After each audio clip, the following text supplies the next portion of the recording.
Olá pessoal, sejam muito bem-vindos a mais essa aula de Biologia, que é o professor Belan, e hoje nós vamos dar continuidade àquela aula de Morfologia e Anatomia Vegetal que nós vimos na terça-feira, tá? Nós vamos continuar falando agora sobre raiz especificamente e depois sobre a morfologia das raízes, ok? Como dá para a gente perceber aqui no nosso primeiro slide, nesse desenho, eu tenho aqui uma árvore, né, representando ali o seu tronco, os seus galhos. Nesse caso, a árvore tem a sua copa, mas ela está desfolhada. Mas se a gente observar para baixo do solo, nós vemos um sistema radicular muito maior do que a parte aérea, tá? Então, geralmente, quando nós encontramos uma árvore grande, de 20 metros de altura mais ou menos, podemos estimar que a raiz, o sistema radicular dela tem em torno de 40 metros de profundidade por aí. Geralmente é o dobro, tá? O sistema radicular é o dobro da altura da planta, só para vocês terem uma noçãozinha rápida sobre isso, tá? Com relação à raiz, nós temos a origem da raiz. A maioria das raízes verdadeiras, elas provêm da chamada radícula do embrião, a radícula do embrião, tá? Que quando a gente tem lá, por exemplo, uma semente, deixa eu aumentar o traço aqui. A gente tem uma sementinha, pensa na sementinha de feijão. A primeira geralmente que sai da semente, quando ela está germinando, parece um rim aqui, né? Mas não é um rim não, tá? Isso aqui é uma semente. A primeira estruturazinha que sai da semente é a radícula e depois vai originar o caulículo, né? Então a radícula, que é essa estrutura aqui, vai dar origem à raiz verdadeira. Mas eu tenho raízes também que partem do caule, que a gente acaba chamando de raízes adventícias, tá? Então quando eu tenho um caule, esse caule pode ser aéreo, esse caule pode ser subterrâneo, mas quando eu tenho esse caule e parte a partir do caule, ela é chamada de raiz adventícia. Principal função da raiz, fixar e absorver, fixar a planta no solo e absorver a água e os sais minerais. Para isso, existe uma região específica de absorção, que é a região pilífera, tá? A região pilífera é aquela região onde existem pelos absorventes, que são anexos da epiderme, que absorve a água e os sais minerais, que a gente tem a chamada nutrição inorgânica. A nutrição inorgânica da planta, tá, é dada por água e por sais, ok? A nutrição orgânica da planta é dada pela fotossíntese. A fotossíntese é a nutrição inorgânica orgânica da planta, tá bom? E aí nós vamos ter, quando a planta realiza a sua absorção de água, principalmente, pela raiz, ela precisa realizar esse transporte através de duas formas, a forma simplasto e a forma apoplasto, que eu vou explicar para vocês em breve, tá? Então aqui nós temos uma raiz de dicotiledôneas, deixa eu voltar no slide anterior, essa aqui é uma raiz típica de dicotiledônea, porque tem uma raiz principal, chamada de axial ou pivotante, tá? E essa é uma raiz típica de monocotiledônea, chamada de fasciculada ou cabeleira, onde a gente não consegue visualizar uma raiz principal nesse caso, ok? Neste caso aqui, então, a raiz de dicotiledônea, só lembrando da aula passada, nós temos a coifa ou calíptra, que protege a ponta da raiz, que é o meristema apical.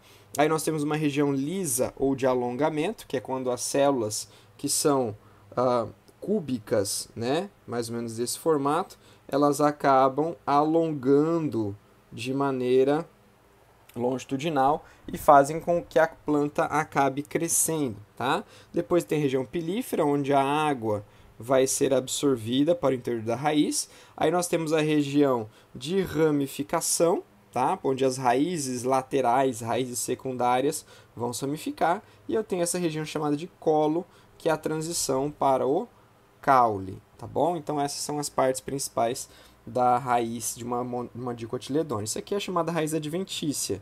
Então elas partem, aqui eu tenho um caule, um pé de milho, e eu tenho raízes que partem do caule. Essas raízes têm função específica de aumentar a base, aumentar a a base, né, de fixação e de equilíbrio da planta. E aqui nós temos raízes adventícias que saem do caule, mas são raízes chamadas de grampiformes que ajudam, né, na fixação da planta em um suporte, em um muro, né, em outra planta. Então são raízes adventícias que partem diretamente do caule. Aí eu vou falar para vocês os temas simplasto e apoplasto, tá? Eu vou explicar aqui. Eu vou usar, na verdade, o próximo slide para explicar. Então, o que acontece? A gente tem a água aqui no ambiente externo. Vou até deixar com mais ênfase aqui. A água está aqui. E essa água vai ser absorvida pela raiz. Então, ela é absorvida por dentro do pelo e ela pode ir passando pelo interior das células, ó, atravessando a parede celular, pelas pontuações, atravessando a membrana plasmática, tá? Atravessando as células do córtex. Aqui eu tenho, ó, epiderme, córtex, e essa aqui chama-se endoderme. Essa camadinha aqui, ó, circular, que é a endoderme. A endoderme, eu tenho epiderme e eu tenho endoderme. A epiderme é a camada mais superficial do caule, né? Do córtex. E a endoderme é a camada mais interna do córtex. Essa camada em amarelinho que vocês estão vendo aqui chama-se periciclo, tá? O periciclo é como se fosse uma cinta que separa o caule do cilindro vascular, dos feixes vasculares. Então, de fora para dentro, a gente tem aqui as camadas, ó, o pelo absorvente, a epiderme, o córtex, a endoderme, o periciclo, o xilema, que está na forma de uma estrelinha ali dentro, ó, que vocês conseguem ver em vermelho, e o floema, que está nesses polos aqui, tá? Que fica entre os polos do xilema. Então aqui eu tenho o xilema no meio e o floema nesses pontos estratégicos. Então o simplasto, ele vai sendo transportado pelo interior das células até chegar no xilema, que é onde ele vai ascender para as folhas, tá? Quando ele chega no xilema é como se fosse um elevador, ele vai ascender para as folhas, beleza? E passando pelo interior das células, ele tem que passar praticamente 2 vezes. Quando ele entra numa célula, a água, né, entra numa célula do córtex, tem que passar 2 vezes pela membrana plasmática, uma para entrar e outra para sair. Então, de certa forma, pessoal, isso aqui funciona como um filtro, uma barreira. É mais difícil para a água circular pela via simplasto. É mais difícil? Sim, tá? Simplasto, ok? Para vocês lembrarem. O apoplasto é uma rota que passa pelos espaços entre as células. É uma rota bem rápida, tá vendo? Ela não vai passar por dentro da célula. Ela vai passar ali pelaquela região de lamela média, aquele espacinho intercelular. Então, uma rota apoplástica é muito mais rápida, direta. Só que, o que acontece? Independente se a água foi por simplasto pelo córtex, ou se ela foi por apoplasto pelo córtex, quando chegar nessa barreira aqui, nessa chamada endoderme, vai acontecer um processo muito interessante. A endoderme apresenta como se eu tivesse aqui, ó, eu tenho uma célula, tenho outra célula, tenho outra célula, certo? Tem 3 células aqui. Por onde que é mais fácil passar? Pelo espaço presente entre elas e não por dentro delas, tá? Se eu passar por dentro delas, se eu passar por aqui, eu vou ter a membrana plasmática que tem a permeabilidade seletiva para ser um filtro seletor. Agora, se eu passar pelo espaço entre elas, acaba sendo mais fácil de passar. Então é esse o caminho que a água tenta escolher muitas vezes. Só que qual é a surpresa que ela tem quando chegar na endoderme? No espaço entre elas existe uma vedação, existe uma barreira, que é essa cinta avermelhada que vocês estão vendo aqui. Isso aqui chama-se, pessoal, estria de Caspari. Estria de Caspari, tá? Então essa estria de Caspari não é necessário para simplasto, mas no apoplasto ele vai tentar passar por entre a endoderme e não vai conseguir. Aí ele vai ter que dar a volta e passar por dentro da célula da endoderme. Aí sim ele vai ter acesso ao xilema e do xilema às folhas, tá? Então essa endoderme ela funciona como um filtro, forçando a passagem da água via apoplasto para o interior do xilema. Então aqui, ó, nesse outro slide, conseguimos observar, tá, as estrias de Caspari fazendo a vedação e obrigando. Aqui é simplasto, ó, por dentro, aqui é apoplasto, mas chegou, encontrou a estria de Caspari, volta e passa por dentro das células da endoderma. Tudo bem? Aqui mais uma vez, né, esse aqui nós temos um cilindro, ó, de xilema, uma estrela de 4 pontas de xilema, e entre essas estrelas nós temos o floema. O interessante é, ó, ela está chegando aqui, né? A água está vindo, a água está vindo, a água está vindo. Ela encontra uma barreira. Essas células vermelhinhas são células impermeáveis, são células que têm lignina e parede secundária. Por que elas estão aqui? Elas são completamente impermeáveis. Porque logo depois dessa barreira tem floema. E eu não quero que a água da raiz vá para o floema. Então ela vai bater nessa barreira, vai desviar e vai entrar no floema, no xilema. Veja que sempre na frente de cada floema que eu tenho, olha que interessante, eu tenho uma barreira impermeável como essas aqui, tá? E na frente do xilema, ó, o espaço está livre para a passagem da água. Muito interessante isso, né? E aí nós partimos para a parte de morfologia, parte de formas de raiz. Eu tenho a raiz tradicional, que é a raiz subterrânea, né, que é a raiz que a gente já falou de monocotiledôneo e dicotiledôneo, que é a raiz chamada de pivotante ou axial, que é a da dicotiledôneo, e a raiz fasciculada ou cabeleira, que é de monocotiledôneo. Agora eu tenho os tipos especiais de raiz. Eu tenho a raiz chamada de suporte ou de escora, que são raízes aéreas que sustentam as plantas, geralmente para plantas que têm base estreita, como é o caso do milho, tá? Ou até mesmo plantas que estão em solo pantanoso, como plantas de manguezais, pode apresentar esse tipo de raiz, beleza? Temos ainda a raiz tabular, que são raízes bem largas, parece uma tábua, né? Elas são largas e elas são altas também, tá? São aquelas típicas plantas que têm aquelas raízes que ficam acima da calçada, que estouram calçada, que são raízes que são grossas ali, que a gente tropeça na calçada, né? São chamadas raízes tabulares. Elas também é para sustentação, geralmente são para plantas que têm uma copa bem grande e elas precisam de uma base também muito grande, tá? Essas raízes se fundem ao caule formando tábuas. Um exemplo é a figueira. As figueiras da Avenida Afonso Pena são um exemplo clássico disso, tá bom? Tem também a raiz estrangulante. Essas raízes, veja bem, elas não são parasitas, elas não sugam nutrientes das plantas hospedeiras, mas elas abraçam essas plantas hospedeiras e abraçam de uma tal forma que conforme ela vai crescendo e vai engrossando, vai realizando o seu crescimento secundário, né, ela pode estrangular, ela pode matar a planta hospedeira. Ok? Então são raízes aéreas que desenvolvem e asfixiam essas plantas, tá? Que sustentam seu crescimento. Um exemplo disso é a chamada figueira mata-pau. Figueira mata-pau, o que você tem? Você tem a árvore que está ali. Aí um passarinho come o fruto dessa figueira e faz um cocôzinho lá no alto do galho. E aqui tem uma sementinha da figueira. A figueira vai crescendo a raiz em volta dessa árvore até a raiz tocar o solo. Quando essa raiz tocar o solo, ela vai começar a engrossar, ela vai começar a apertar e sufocar. E essa planta que serviu de suporte vai acabar morrendo, tá? Eu tenho também raízes respiratórias, com os chamados pneumatóforos, que são como se fossem pequenos canalículos, pequenos snorkels que saem da lama para permitir a respirada dessas plantas de manguezal. Então, geralmente em solo alagado, nos manguezais nós temos as chamadas raízes respiratórias, tá?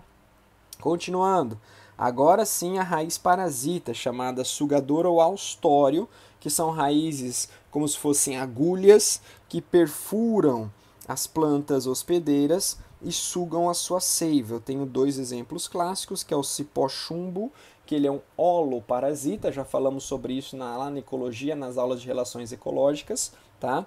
Ele suga esse cara aqui, ó, ele vai sugar o floema, tá? Enquanto que a erva de passarinho, que é um hemiparasita, vai sugar o xilema, tá? Vai sugar o xilema, beleza? Aí nós temos ainda a raiz chamada de cintura. A raiz cintura, ou a raiz de suporte, ela é uma raiz das orquídeas, que não são parasitas. Elas simplesmente abraçam, tá, as plantas hospedeiras. Essa raiz cintura na orquídea também é chamada de velame. O que é velame? Ficou feio aqui. Velame, pessoal, é uma raiz que parece uma esponja. Tá? Ela tem um aspecto de isopor, porque ela é importante para pegar a água das chuvas que escorre pelos troncos da árvore hospedeira, porque a orquídea não vai fazer com que a sua raiz chegue até o chão para sugar água e nutrientes, tá? Então essa velame é importante.